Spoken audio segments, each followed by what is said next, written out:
Everybody's talking about the Florida Panthers and their chance for a three-peat, but what about the other three-peat? Can the Edmonton Oilers win 3 straight Western Conference titles?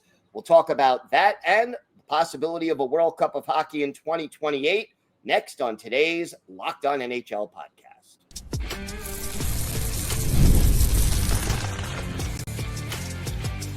You're Locked On NHL, your daily podcast on the National Hockey League. Part of the Locked On Podcast Network, your team every day. Welcome, everybody, to the Friday edition of the Locked On NHL podcast. We are part of the Locked On Podcast Network, your team every day.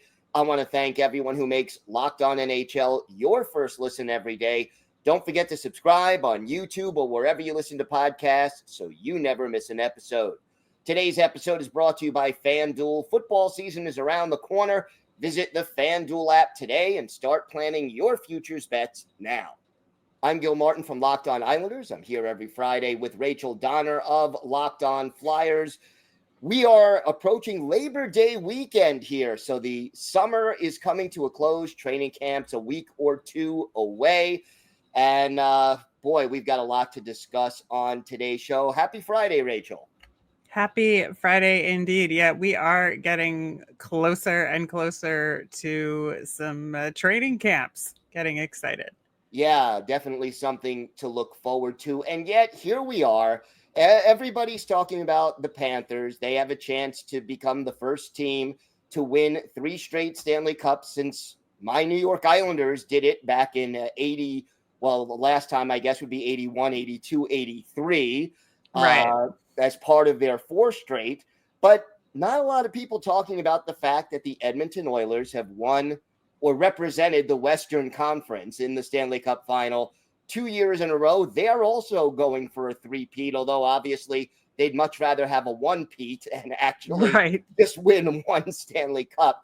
But where are the Oilers now as compared to where they were at the end of the Stanley Cup final? Well, I think that's what's interesting to me about the Edmonton Oilers, right? Is that, you know, you can talk about the Florida Panthers all you want, 2 Stanley Cups in a row. It's remarkable.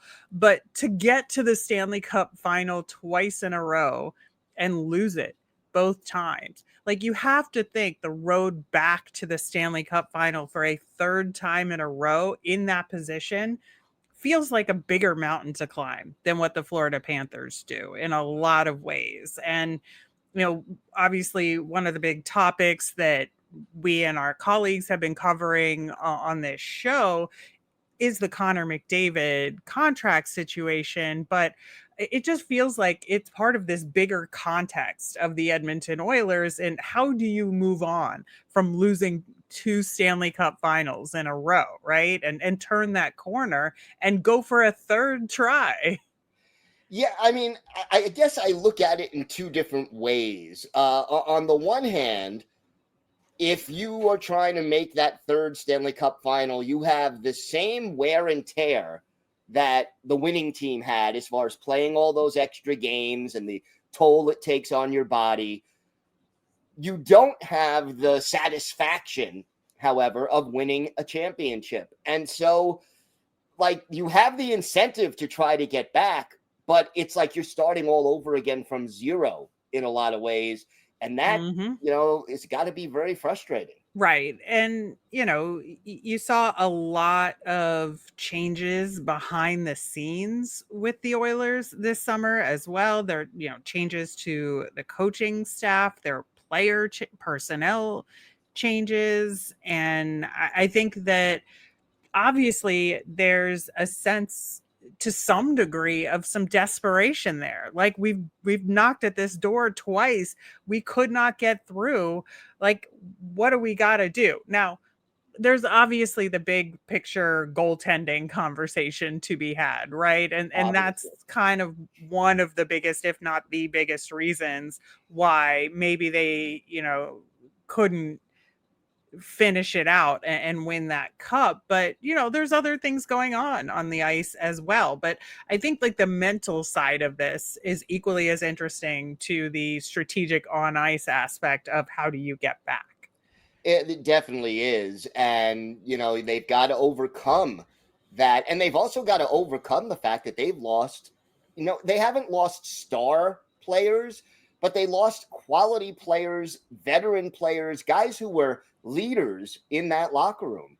Oh, absolutely. And I think, you saw a lot of changes. I mean, Corey Perry, not there anymore. Now, was he a huge contributor on the ice? Like maybe not as much in this particular cup final, right? He was clutch though, overall. Much. Overall, absolutely. In the cup final, not as much, I would say.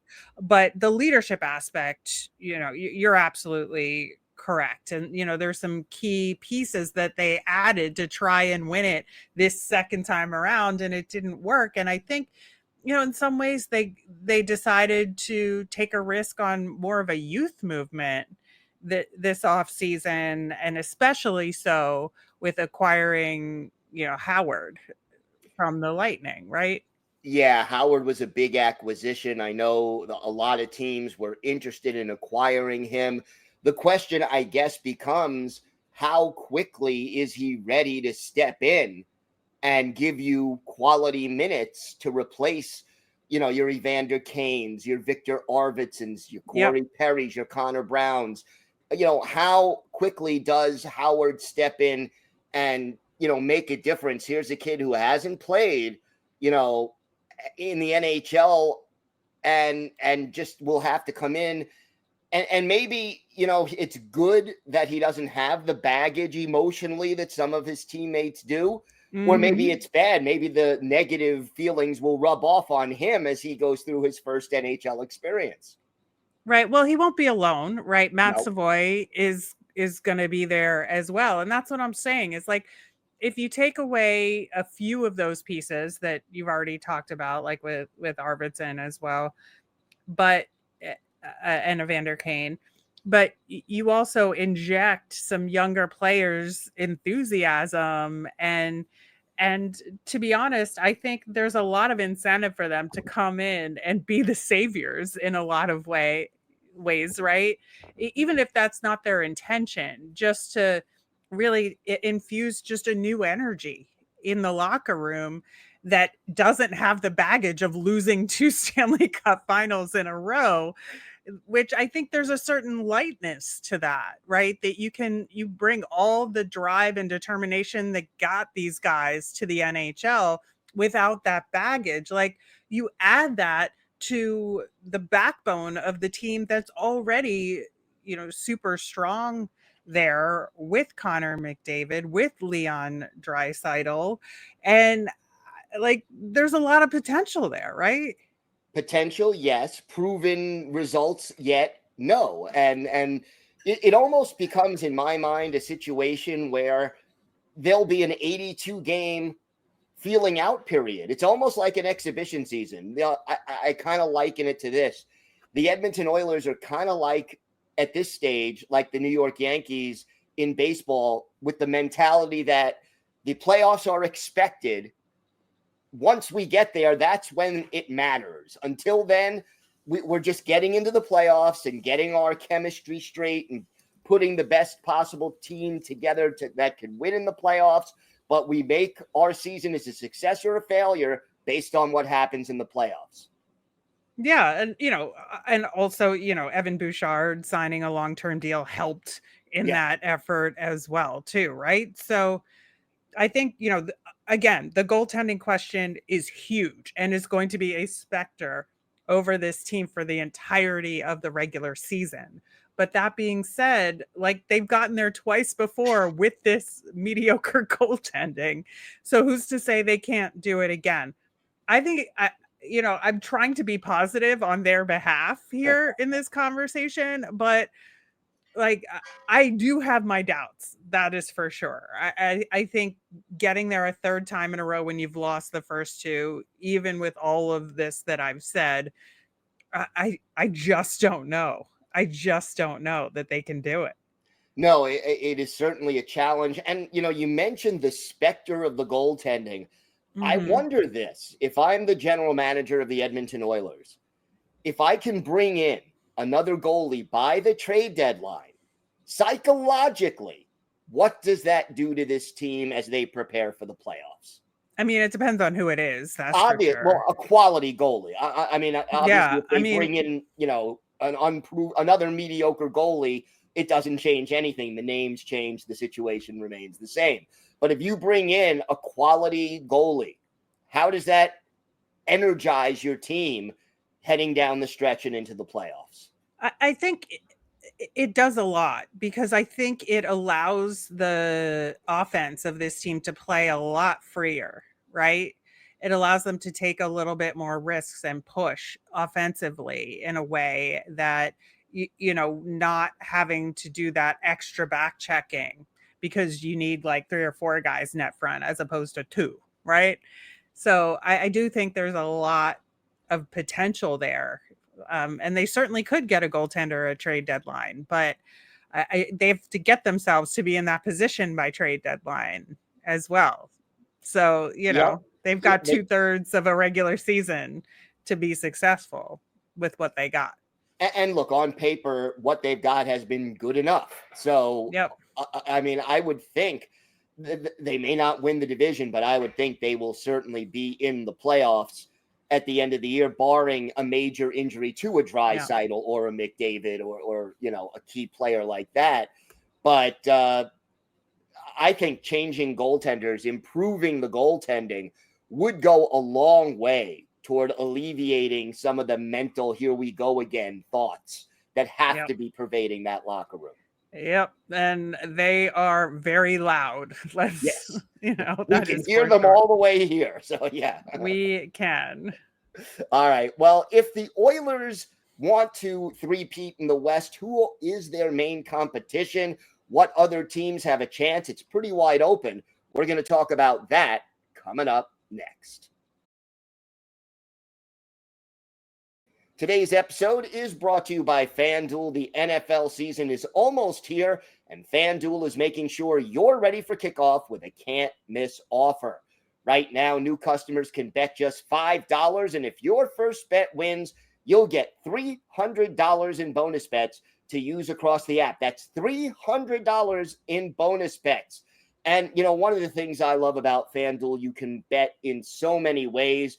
You could do player props. You could put together a same-game parlay or even bet live during the game itself. It makes every game more exciting, whether you're watching your favorite team or just keeping an eye on your fantasy lineup. So are you ready to play? Download the FanDuel app now by visiting FanDuel.com to get started. That's FanDuel.com to place your first $5 bet. And if that first $5 bet wins, you'll get $300 in bonus bets. FanDuel.com. Check it out today.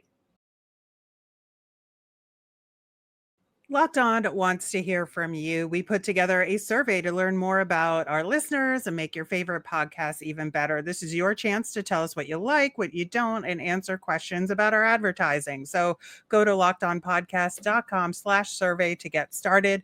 Everyone who completes a survey will be entered for a chance to win one of 10 $100 gift cards for Amazon. Again, that's lockedonpodcast.com/survey. You can also find the link in the show notes, and thanks for helping us out. So while the Oilers are trying to three-peat in the West, you've got 15 other teams that are trying to dethrone them. And, the West seems to me, Rachel, to be pretty wide open. Well, I think so. I think that's what's so intriguing about the Oilers conversation, because you're like, well, there's a reason why they've gotten there twice in a row, is that nobody else has stepped up and taken them down. And obviously the first team on that list that comes to mind every single time is going to be the LA Kings, right?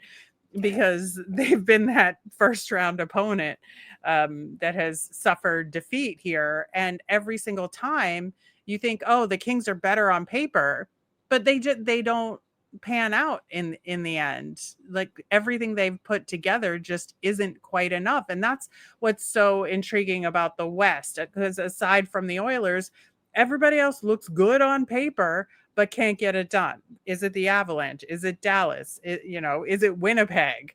Like, nobody seems to get it together enough to take the Oilers down recently. Yeah, and it's interesting because, the Oilers didn't even have home ice advantage in the first round of the playoffs going up against the Kings. The Kings 4 points ahead of the Oilers in the standings and 21 goal differential, 21 goals better than the Oilers during the regular season. And yet maybe it's partially psychological for the Kings, fourth year in a row. They're ousted by the Oilers in the playoffs.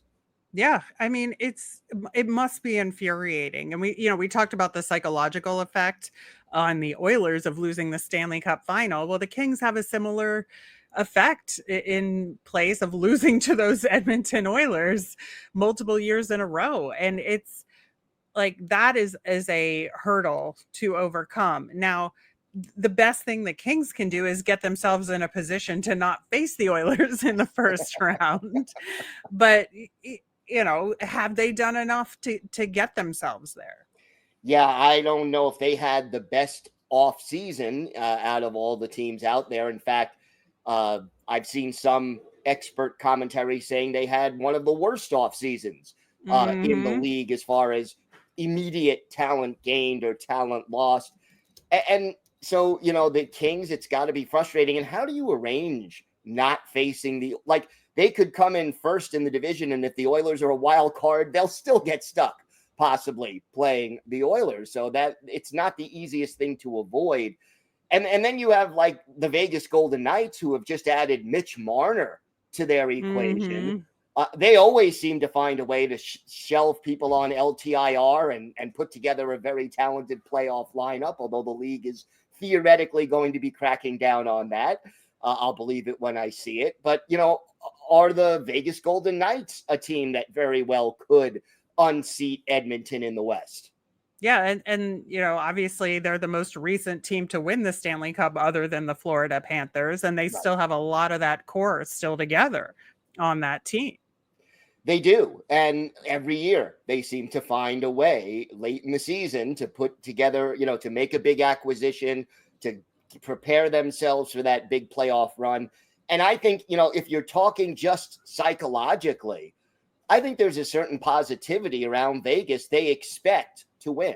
Yeah, I think so. And I do think they have the potential in this group. I think it's gonna be a really interesting battle. And I think, presuming that both Edmonton and Vegas make the playoffs, like the way that the bracket works out in terms of who plays who when, and is that a potential conference final versus is that earlier, in the playoffs, I think is going to obviously play a huge part. And then, you mentioned, for example, the Winnipeg Jets. Connor Hellebuck has got to be even 90% of regular season Connor Hellebuck in the playoffs, or they're not going anywhere. Yeah, I mean, I think, they have made some modest improvements there, but not a ton, right? They lost Nick Ehlers. They did we'll see what Jonathan Taves looks like playing hockey. Yeah. I don't know. We'll see. They did pick up Cole Perfetti as well. I think, the potential is always there for Winnipeg, and at his best, Connor Hellebuck can steal games for them, but he just hasn't done it when push comes to shove in the playoffs. Absolutely team losses there. I'm not putting all of this on him, but that extra little something that when a goaltender can steal a game, obviously goes a long way. It does. And I think we've talked a lot on the show so far about the psychological state of some of these teams. After the last couple of years, when the playoffs start, there's got to be a little voice in the back of a lot of Winnipeg Jets players' heads saying, here we go again. How are we going to screw this up again? And that is certainly not the mindset. This is a challenge for the coaching staff and the in-locker room leadership. And you're right, it's not all on Hellebuck, but they really have to change the mentality and the results in order to overcome. They've won President's trophies and still made very early playoff exits. Yeah, I know. And I kind of feel similarly about Dallas. It's not as much of a goaltending focus as it is with Winnipeg, obviously. But I do think that there's just something missing when push comes to shove with this team, that they can play so well in the regular season and are an exciting brand of hockey, with tremendous skill on the team. And, they have like Heiskanen is like one of my favorite defensemen in the league, by far. It's just like for some reason they hit this wall. And I don't know if it's a systems thing. And, they obviously made a coaching change. And so, maybe like being more surprising will help and maybe put them over the top. But I don't know, man. It is not easy, and they are such a talented team. But there are some teams that are built for the playoffs. Like the Panthers are just built for the playoffs. The style that they play, they don't have to change much. In fact, they maybe even tone it down a little during the regular season. Whereas maybe Dallas and Colorado kind of have to change the way they play a little bit, and maybe that's something that hurts them. Yeah, I mean, I would think that on paper, Colorado looks better than Dallas and has a slightly stronger chance here, but the evidence suggests otherwise when it comes to the and maybe actual the gameplay. Suggests otherwise as well. Yeah. And the other wild card to me in Colorado is Landeskog. What do you get from him, if anything? It's tough. And that's why we all circle back to the Oilers, because all of these other teams have shown that on paper they look stronger than they really are. But the Oilers, we know exactly what they are. Like, to me, there's no difference between the on paper and the execution. Well, they live up to their billing or even exceed it, essentially. I mean, people despite forget, the goaltending. Despite the goaltending. And people forget, and maybe it's part of the NHL mentality overall, but the Edmonton Oilers and the Florida Panthers both finished third in their respective divisions during the regular season, and it doesn't mean a darn thing. Doesn't matter. I know. That's why I love hockey, man. You never know when they lace up the skates in the playoffs, and it does keep it exciting. All right, what else is exciting? The World Cup of Hockey. It is returning in 2028.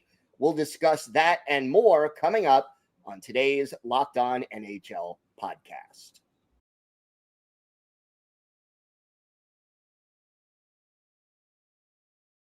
So the World Cup of Hockey is back in 2028. The NHL and the Players Association making that announcement, but it's going to be a little different this time. Rachel, why don't you fill us in on some of the changes? Yeah. Now, obviously, with regards to our previous discussion during the episode, what happens in the Olympics and the wear and tear is going to have a huge effect on what happens in the Western Conference. And I think that is going to be kind of the indicator of how it's going to go again in 2028 for the World Cup, because, while we had the Four Nations tournament this past year as kind of a warm up, an experiment by the league to see what they could do, they're going to double the number of teams to 8 in 2028. And I think that while that's a good thing, because there was a lot of guys that felt like, like the Czech players and, some of the other players, like the German players, the Slovaks, like there's so many other countries represented in the NHL that just didn't get a shot, Switzerland, all of that. So I bet most of those countries will get a team in this tournament, and they're not going to have any combined teams like a Team Europe or a Team North America, the best team to have ever been created. But I think, it's a good idea to have this tournament every, off year for the Olympics, like the even years, between. And they're going to have it in 2 cities, one in Europe and one in North America. Well, they'll have the preliminary round robin games for those 4 teams, one, in each city. And then when we get to the semifinals stage, the European teams will come over to North America, where they'll have the semifinals and final. The big thing here, though, is that it is not an IIHF sanctioned event. It is an NHL branded event separate from the IIHF. So the federations are going to be involved in terms of the team selection. But because of that, the big question on the table is, will Russia play? Well, they won't be banned. Correct. The big change is they won't be banned. And then it would be up to them to decide whether or not to field a team. And, I have mixed feelings about it, to be honest with you. Look, from a pure hockey fan standpoint, I want the best players out there. And I don't want the players to be penalized for the actions of their governments. But at the same time, I understand why Russia is, the IIHC is kind of holding back and keeping the Russians out. Yeah. And I think, it could change by 2028 in like whatever kind of World Cup tournaments they have or World Juniors and all of that. Like, we don't know what it'll be in 2028, but we do know that it's going to be possible for them to play in this tournament for sure at this point. And I think that'll be a big question. And we know Ovi's going to be retired by then, which is kind of a bummer as far as this tournament goes. So we'll have to see what the next generation of Russian hockey players, that will be on this team could be. I mean, obviously, Kirill Kaprizov is going to be near the top of that list for sure. But I think it should be fun. It definitely will be. Question, though. If it's an NHL sanctioned event, could Team Russia use players who are in the KHL or only Russian born players who are in the NHL or AHL? I mean, I think that'll depend on what the agreement is between the NHL and, the Russian Federation. I think that's really what it comes down to. I think it's going to be all NHL players because it's an NHL event. I think AHL players that are on two-way contracts will be eligible. Right. But that is my supposition that because it's an NHL event, it's only going to be NHL contracted players. Because if Ovi plays in the KHL, maybe they could just. I don't think and maybe so. Jaromir Jagr will still be. No, I know. No. But I mean, but he's thinking about coming out for the tournament, I've heard. But it wouldn't surprise me, to be honest with you. But yeah, it should be very interesting. I still have reservations about having this big of a tournament in the middle of a season. The risks of injury, the impact that injuries could have on the stretch drive and the playoff run.